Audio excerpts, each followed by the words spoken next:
Walter CRONXITE on a failed challenge for the place at the local party's top table in control. Labour leader Tony Newman, right, saw Callton Young's bid to be his deputy thwarted just as Tony Newman's 41 Labour councillors were slapping themselves on the back about how inclusive they are. Their first meeting as a group following the town hall elections firmly rejected a bid by one of them to become the first council deputy leader from a Caribbean background in Croydon's history. Callton Young, the councillor for Thornton Heath Ward, put himself forward as a candidate to become one of Newman's two deputy leaders, against Stuart Collins.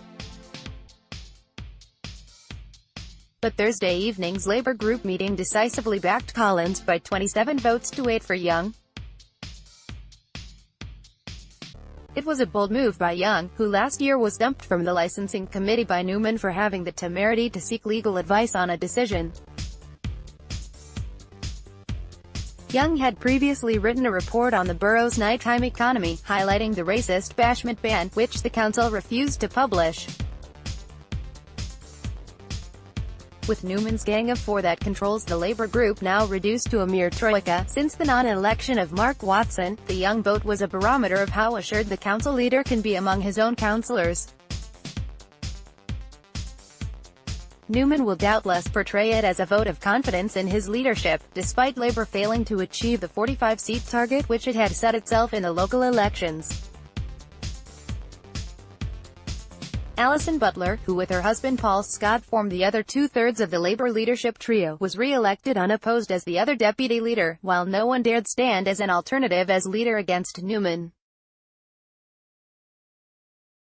Patricia Hay Justice, appointed treasurer. The other appointments within the Labour group agreed on Thursday saw Croydon councillor Joy Prince named as chair, taking over from John Wentworth, who is no longer a councillor, and Addiscombe West councillor Patricia Hay Justice as treasurer, following now ex-councillor Carol Bonner, while Pat Clowder, Thornton Heath, remains as group secretary.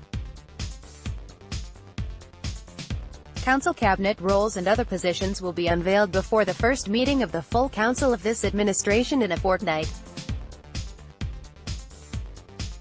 According to sources at the meeting, it was agreed to hold an independent review of the council constitution, which will consider the current strong leader model and the merits of a possible return, at least in part, to the previous committee system, which tended to offer broader scrutiny of the council's functions and involved more of the dozens of backbench councillors.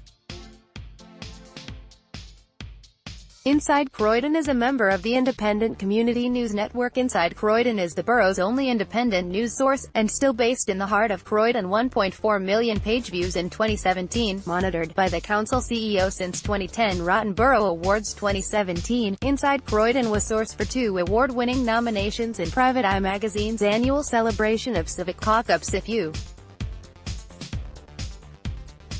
have a news story about life in or around Croydon, a residences or business association, or a local event to publicize, please email us with full details at inside.croydon@benchernet.com. This entry was posted in Callton Young, Joy Prince, Pat Clowder, Paul Scott, Stuart Collins, Thornton Heath, Tony Newman, and tagged Alison Butler. Callton Young, Joy Prince, Pat Clowder, Stuart Collins, Tony Newman. Bookmark the permalink.